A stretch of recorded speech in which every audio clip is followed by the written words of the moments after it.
Our online screen presence featuring Shelley Golden.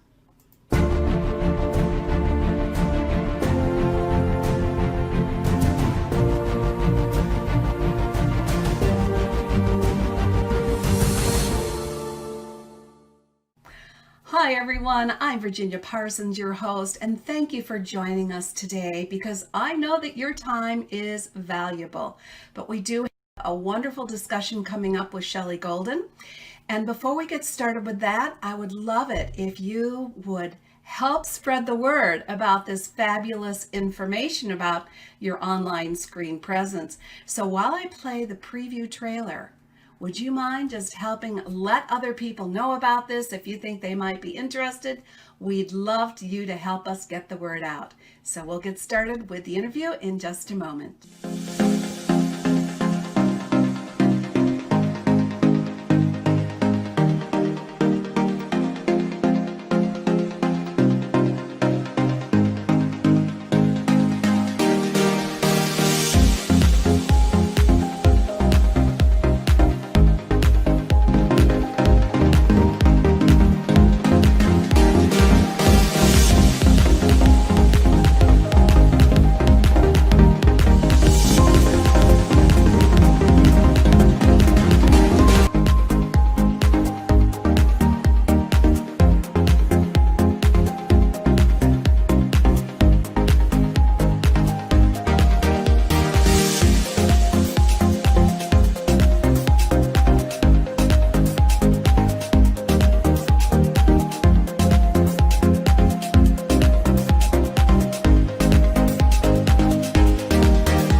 So as you can see, we've got some great information coming your way. I want to thank you all again for being here. I know your time is valuable. We'd love to hear from you. So if you have any questions or aha moments or what I call gems, just let us know what you're getting from this interview coming up with Shelley.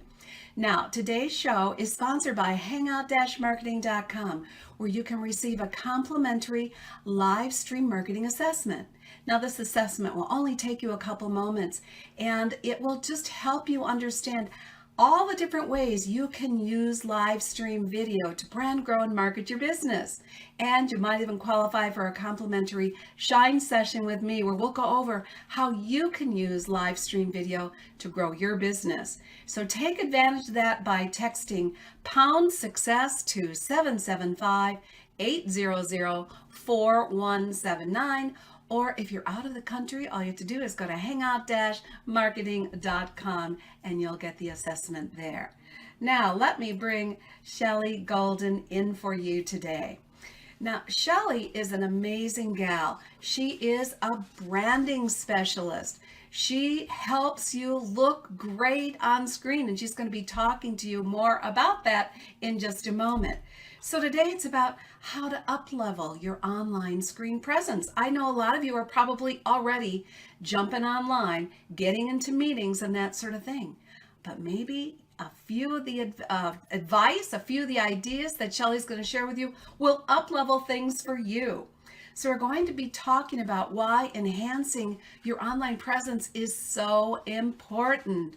We're also going to be discussing her 5-step process to up-level your screen presence. And then finally, she's going to give us some Zoom Makeover examples so you can see the before and afters and how you might be able to make some really important changes in your own presence. So, Shelley, we're so pleased to have you here. Come on in and say hi to our audience. Hey, everybody. So glad to be here. Thanks for having me.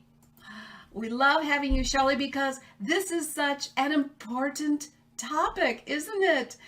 You know, when I started working in live stream, which feels like forever ago now, when there were very few options out there, it's one of the things I noticed is that people who were professionals weren't looking so professional on the screen. And it was one of the things that I felt was important as far as my own delivery was concerned. So I did a lot of research on this years ago, but nobody's really teaching this except you right now. We found are really bringing this information to the forefront.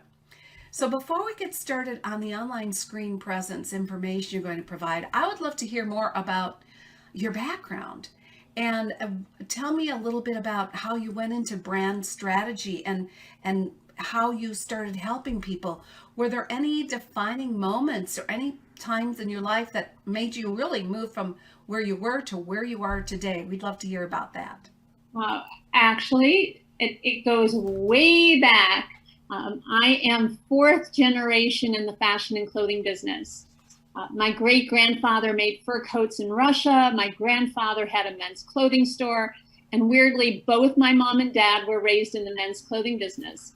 So from the time I was just like a little girl, I would go out and my mom would say, "You can't go out wearing that." And I would realize, well, what's wrong with that?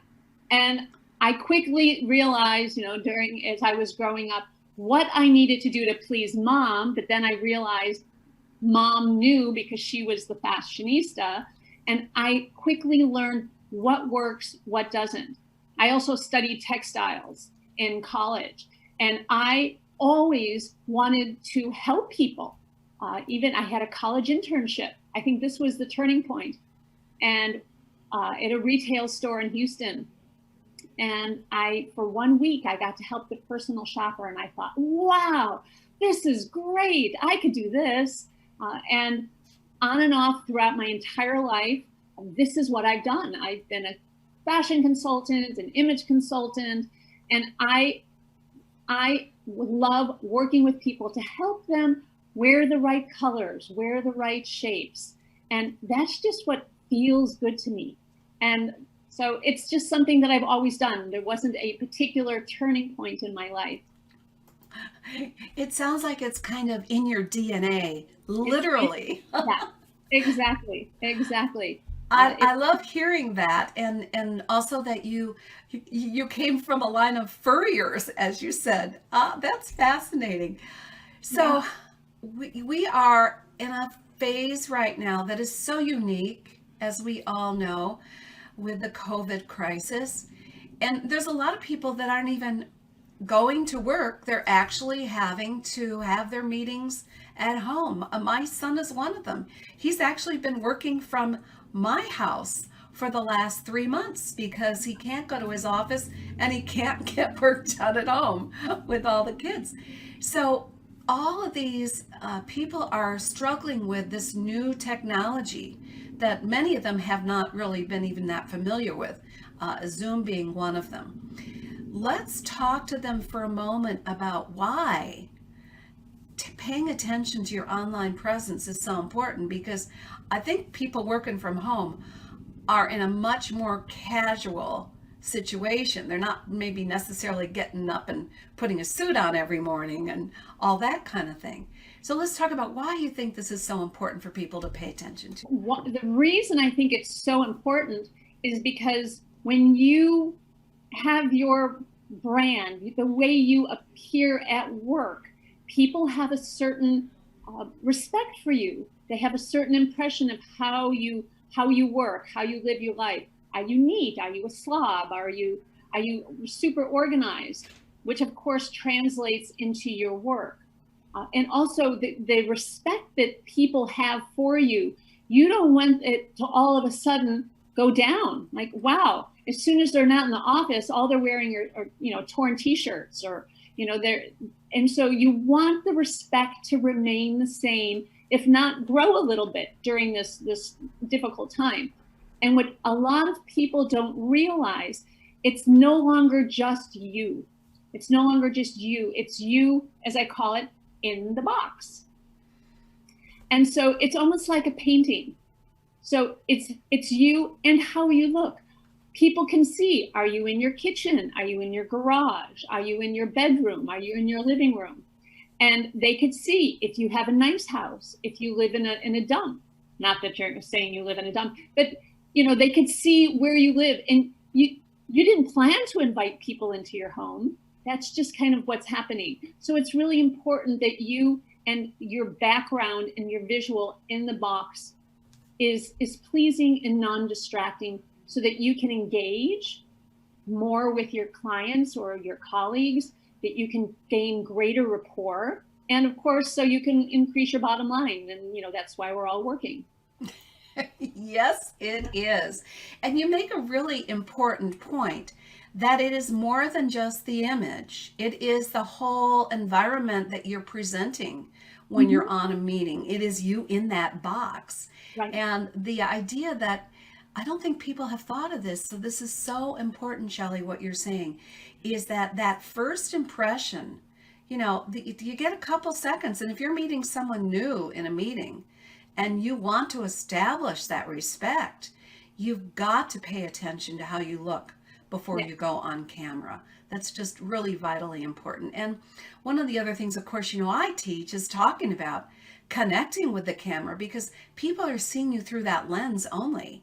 And so if you're in a meeting and they don't feel like you're connecting with them, that's probably because they haven't had much practice actually looking at the camera. So all of those factors build on a person's being respected as a professional. So I love that you're making these points, but also I love that you're making points about how do you frame yourself and your background. So we're going to talk about this in more depth, but I'd just really like for you to emphasize, is there a difference between how a man or a woman presents themselves on screen? Well, from my observations from the last 6 months, because this Zoom Makeover literally was born 6 months ago as a result of COVID, what I've noticed is that men don't look as good, both with what they're wearing and their background, as women. They also don't care as much about how they look.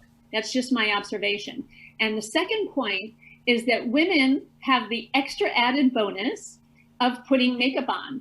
And part of my 5 steps, my 5th step in my process, is what I call Zoom specific makeup. And it is literally how to bring the bullseye into your face so that you can create a 3-dimensional look on a 2-dimensional platform. And this is from when I lived in Amsterdam for 10 years. I studied European art, the Impressionists and the Dutch masters in particular. And so it's literally like creating a painting with shading so that it looks more real, more inviting, closer to the camera. And so this is what I help people, and this is kind of the magic that I bring. That's fabulous. So you studied Impressionist painting and brought that whole impression that people make, that they can make on a painting, to make it more 3D than 2D. So that's just brilliant. And that really does bring us to your 5-step process to really have an outstanding on-screen presence. So would you go over, you referenced step number 5, but would you go over briefly those 5 steps, because I know they're going to be interested in them. Okay, so I'm going to just state the 5 steps in order. And the order is really, it works, because the first and the easiest thing you could do is correct your camera angle.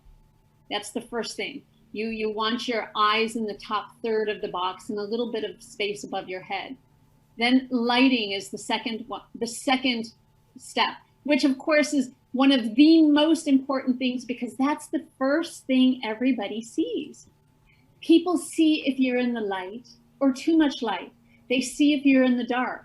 They see if you're backlit. They see if there's too much light on one side of your face. It's the first thing they notice, because the camera picks up light and dark, and that's what our eyes pick up. So that's the second thing. Third thing is we work on your background. And so that there's nothing distracting. You want it to be nice and pleasant. I always say, you want it to feel like you're all sitting at the table together and the camera's just going around, click, click, click around the table. So it feels like you're just sitting at the same table with the people you're talking to. It feels more comfortable. It's more engaging. Step 4 is I'm a certified color consultant, so I'm really particular about what color people wear in the space that they're in. So having studied art as well as being a color consultant, it's what color clothing looks best on you in the space you're in. You know, if you have dark furniture behind you or you have a white wall, that makes a big difference.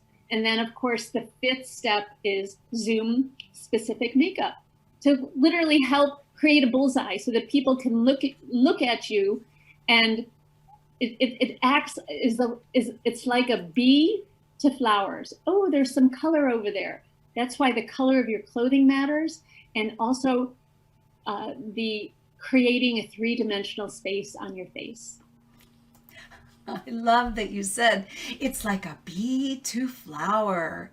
Yeah. Yes, it draws people in, and Yeah. therefore they want to pay more attention, right? Which is the whole point of really looking good online, is it's about the connection you make. Mhm. And most people don't think of it this way. That's why I really wanted to share your brilliance with our audience, because most people don't think about, oh, I want to draw people in to what I have to say so that they pay attention, so that, as you said earlier, so I not only establish respect, but I can build and increase that respect. Right. So all of these tips and these 5 steps are wonderful because they're all important. You need to pay attention to all of them. And Right. I understand the color thing too, because I actually had a color analysis done many years ago. And actually, I'm wearing a very deep purple, which is one of my colors, but I'm actually better in what's called blurple, which is a blue purple, but I didn't get that on today. You know, I have this little saying, and it's going to be a blog one day. I just haven't gotten around to it. Would you What start that over? Start that over. I have this little saying. I'll edit this out. Start again. I have this little saying that it's going to be a blog one day, but I just haven't gotten around to writing the blog. And it's called, "What color is your little black dress?" So, because not everybody can wear black, and maybe your little black dress is a midnight blue, or maybe it's a purple or a purple. And so that helps when you know your colors, what looks best on you, so that your colors don't walk in the room before you do, or they walk in the room after you. I love that. Walking in the room after you. In other words, you make the presentation, you make the entrance. Right. Oh, Or you want to really walk in together. You know, you want it to complement you. I've got it. All right, well, let's go into the Zoom makeover. Let's go into the Zoom makeover here. So first of all, tell us about the Zoom makeover. What's the process that you go through? And then we'll share some slides. So the Zoom makeover was really, let me just take a step back how it was born. So being a personal branding image consultant, I work with men and women how to look great, feel confident, and create your personal brand. And what your personal brand is how people remember you. And at the beginning of COVID, I was doing a workshop with another woman, and we were going to do it live in person. And I said, well, I could help people look good online. And that's how it was born, literally the week after we had shelter in place. And so working with people to help them with their skin, their hair, their lighting, their background, to create a visual, because think like you're buying a house. If you're buying a house and you're going to do a drive-by, you're going to drive by and you're going to look at the entire curb appeal of the house. You're going to look at the landscaping. You're going to see how it looks. And that's the same thing. So you're no longer just you. You're you in your box. And so you want your landscaping to look good. You want it to look neat and tidy. And so this whole visual helps people because they are looking at you in your box. And I say it's like a painting. So in a painting, an artist creates a foreground, a midground, and a background. If you have a landscape painting, and that's what we're landscape paintings, because you are you and you have things around you. And so you want the things that are in the foreground, the midground, and the background to be in the right place with the right attraction. Certain things you want out of sight. And like many artists, so when I studied art, this is the one thing that I do that kind of is subliminal, is artists quite often have lines of perspective. Sometimes they're crisscross lines, and they want you to look at a certain place on the painting. And so they have lines, and that's what I try to do with lighting, with plants, with flowers, with placement of furniture. And so even if you look at me, I've got my flowers over here, and it takes a diagonal straight across my eyes to the corner of my piece of furniture. And so I've got another diagonal with my light. I'm sorry, I'm left and right backwards. With my light across my eyes to my painting. And so my eyes are directly in the middle of that cross section. So I'm forcing you to look at my face, and my solid colored top, which I always recommend wearing a solid color, not a print, will help you focus on the center part of me, not what's around me. So that's one of the kind of the tricks that I do as a color consultant and having studied art. As long as the lighting is not distracting, that works. Excellent tips. Now, I noticed a few things like how the nice plant softens the sharper edges of the piece of furniture. Yeah. And so but I did not know that you did this crisscrossing, because as you said, it's very subliminal. Mm-hmm. And so how interesting that what you've done very consciously on your part is draw the eye in with these angles right to you in the center. So brilliant, you guys. I'd love to hear. Is this a gem for you? Because to me, you know how I feel about pack your bag moments. This was a pack your bag moment from Shelley on how to draw the eyes toward you with your background in very subtle ways. So I hope you found that as valuable as I did. Thank you for that, Shelley. Yeah, and even in addition, so this plant is leaning in toward me as opposed to leaning away from me. So it's drawing you closer to my face. And so these are, again, really subliminal things. So when I'm working with individuals, or I have workshops on Zoom Makeover workshops, I am very particular about the placement of where you put things to create these virtual lines. So even if you have, say, I was working with a client a couple weeks ago, and he had a plant about 4 feet high next to a window.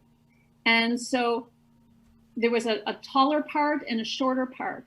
And he had the taller part to the window. And I said, turn it around 180 degrees so that the shorter part is next to the window. The taller part is closer to you. And what that does, it acts like an arrow right to his eyes. So, and it's subliminal, but people will see the green, and it goes right to his eyes. And we put another plant over on this side of him that also, the way we turned the plant also was acting like an arrow to go right to his eyes. And that's really important. You want to give people a place to focus. I mean, it sounds kind of crazy because of course you think they're going to be looking at you, but in fact, maybe they're looking at your artwork, or maybe they're looking at your sofa, and like you have pillows that don't match, or oh, what is that on the floor on the sofa? So this way it gives people a bullseye, and it's telling them where to look, just like an artist is creating a painting. They tell you where they want you to look. I love it. I absolutely love it.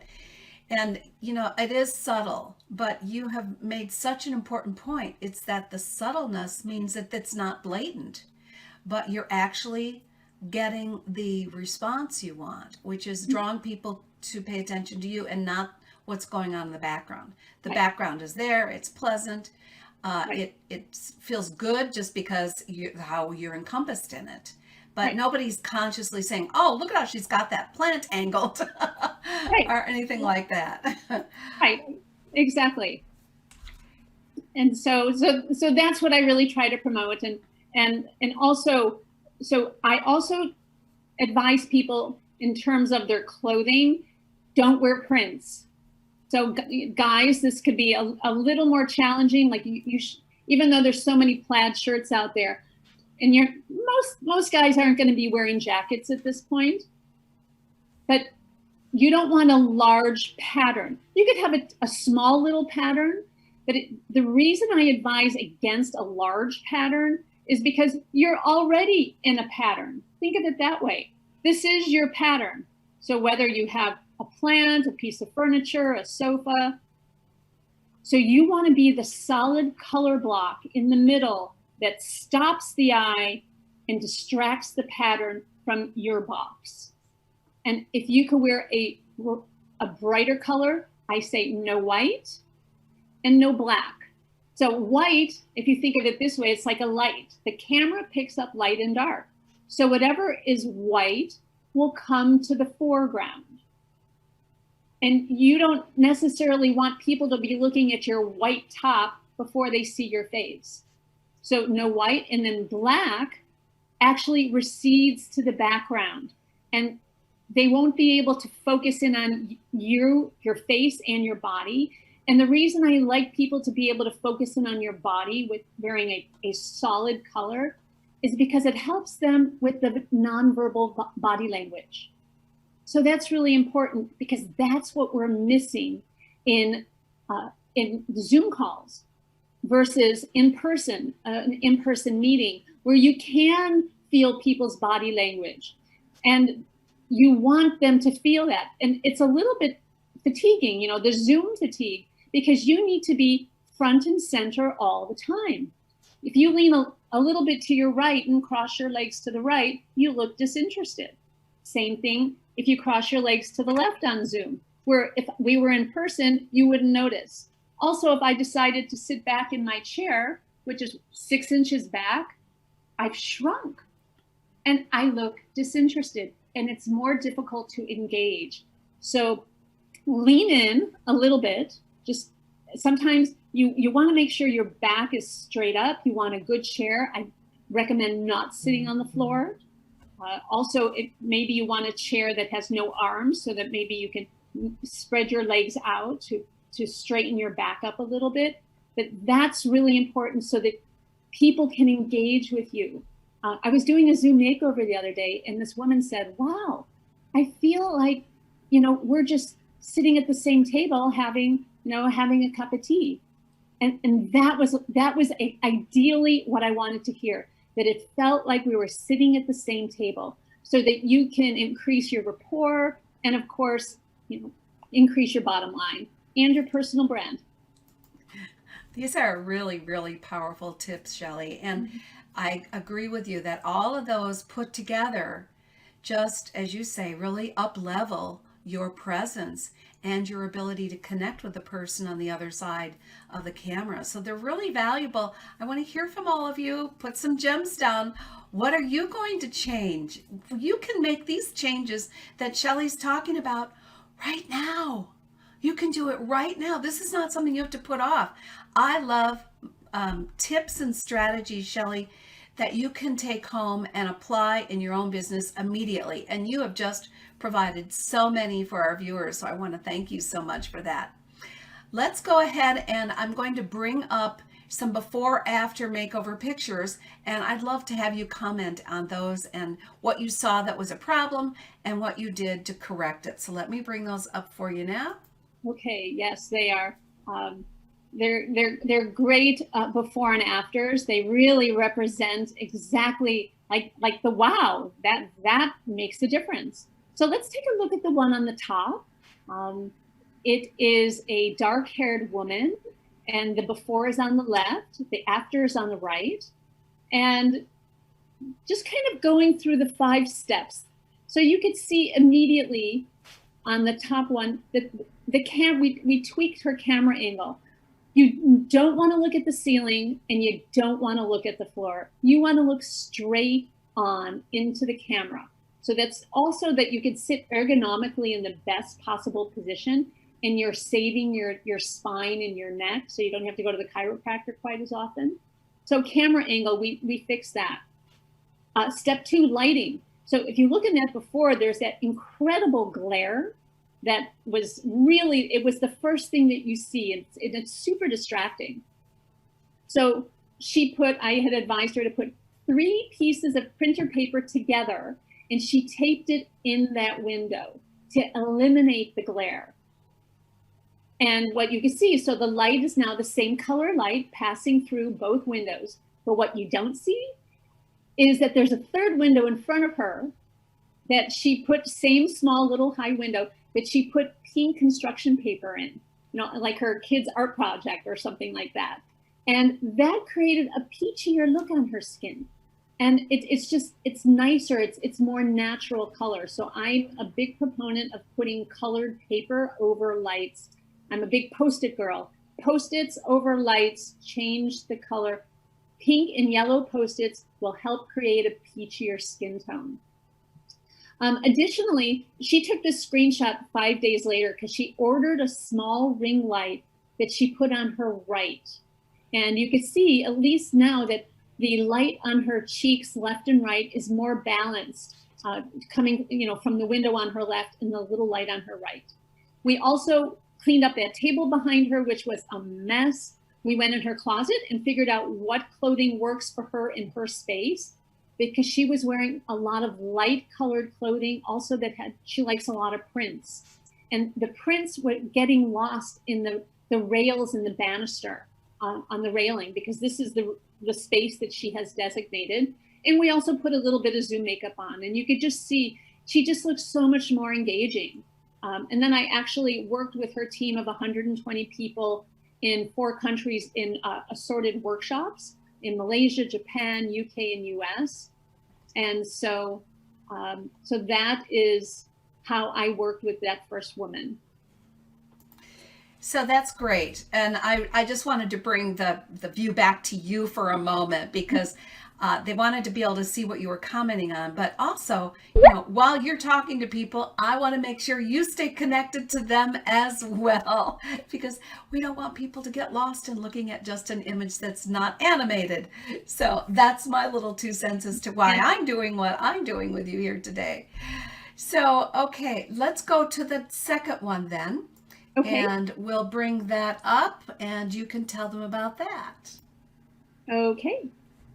So the bottom picture, the woman with white hair. So as I mentioned before, you don't want to look at the ceiling. And in that one, it might be a little bit difficult to see, but it's angled looking on top of her head and down to the floor. And so you don't want that. Again, you want to have the camera angle straight in front of you. And this woman is a dietitian and works in a hospital. And so that's really important to me to know what she does. So she's working with patients with digestive issues. And looking at her space, it's just busy. Considering she normally works in a hospital that has like a pristine, minimalist hospital office. So we got rid of the busy shaped furniture on the left, which I'm not quite sure what those things even are. And she mentioned that the light coming in her window was extremely bright in the afternoon. So we literally, luck had it, she happened to have a painting in her storage closet that fit perfectly in her window frame. It literally looks like a painting with a wooden frame around it. We also moved the leather chair that is behind her. We moved it over and upholstered it in the backside of a duvet cover that she had in her linen closet, put a pillow on it, straightened up the books. We tweaked the lighting, and put some makeup on, and you could just see it just feels softer. It doesn't feel as busy, and you can engage with her. You're not looking on top of her head. And for those women who maybe can't get to the hairstylist to get their hair colored, you don't want to have your skunk line showing if you just can't get out and get your hair dyed. So you don't want the camera looking down on your head. But these are two really great examples of all the small little changes that you would need to make to really feel more engaging, so that you have a better rapport with your clients, your patients, your colleagues. So very helpful. And I can only imagine how they must have felt. Do you have any feedback about the before and after experience for them as an individual? Yeah, I've done, maybe 100 in the last 6 months. And people feel better. They feel more confident. And that's really kind of the key, is it's the whole confidence factor. It's like, wow, I look pretty good. And okay, I feel like, wow, you can engage with me. And that's really what it's about. It's the confidence factor that, wow, I look better. This is the best I know I can look in the space that I'm in. And you're more relaxed. You can sell better. You can relate better. And that's really what it's about. Yeah, we love that what you're doing really supports their confidence, their professionalism, their way, as you said, of conveying themselves and building rapport and respect just by focusing on the visual impact that they're having. So I love that. Well, listen, I know you've got a great gift for our viewers, and this is also going to be very, very helpful to them. And so I'd love you, what I'm going to do is bring up the slide telling them where they can get the gift, and you talk to them a bit about what's in it for them and why they should jump on this right away. But first of all, the gift is, you can go to hmtips.com/Shellys Gift. Make sure you put the S on the end of Shellys. Shellys Gift, hmtips.com/Shellys Gift. Shelley, tell them what it's all about. So it's 12 steps to improve your lighting and your background on Zoom. And if you click on it, there's like a 6-minute video that takes you through the steps. And also there's some great, funny, engaging photographs of, like bad lighting and, what you shouldn't do and what you should do. So it's pretty funny, and it's just engaging, so that you understand little tips that you can do to make your space look better. And that is my gift to you. I invite you to click on the link, and you won't be sorry. No, you won't be sorry. I have already seen it, and she's right. She also brings a sense of humor to it. It's almost like watching bloopers and still. Right. So yes, you definitely want to take advantage of it. Again, just pick it up at hmtips.com/Shellys with the plural S, Shellys Gift. And it'll take you directly to this gift. And yes, download it, look at the video, have some fun with it, and you're going to feel totally different the next time you get on camera. Whether it's Zoom or some other broadcast medium, just think about this as, how do I look in a box? Shelley's telling you all her secrets, and you are going to be looking great. So Shelley, I want to thank you so much for sharing your brilliance with everybody today. We so appreciate your being here. Do you have any last final words of wisdom for everybody? All right, so here's my like the tip du jour. So since lighting is the most important thing, you want to put your lighting at 10 o'clock and 2 o'clock so that it crosses over your face and it doesn't shine in your eyes. And it creates also a bit of a softness on your skin. And so this is going to help your personal brand. And I'm always looking to help you and your personal brand, both online and off. And so the name of my business is ShelleyGoldenStyle.com. Thanks so much. Thank you, Shelley. This has just been so informative. Great strategies, great tips, things that people can pick up and use in their business right now. So everyone, please go out and take advantage of everything that Shelley's shared with you. I appreciate all of you taking the time to be here. I know this was time well spent. So again, thank you, Shelley, and everyone. We'll see you on the next Inspirational Business Women Show. Bye-bye now. Ciao. Thanks so much for watching today. Do you know someone who would be a great guest for our show? Or would you like to be a guest on the Inspirational Business Women Show? Let's shine the spotlight on your expertise. We'll share your story while offering tips, strategies, and advice to our viewers. Expert interviews are a great way to build your reputation as the go-to expert. Go to shinetips.com/IBWS to apply today. Women are waiting for your message, and I can't wait to interview you.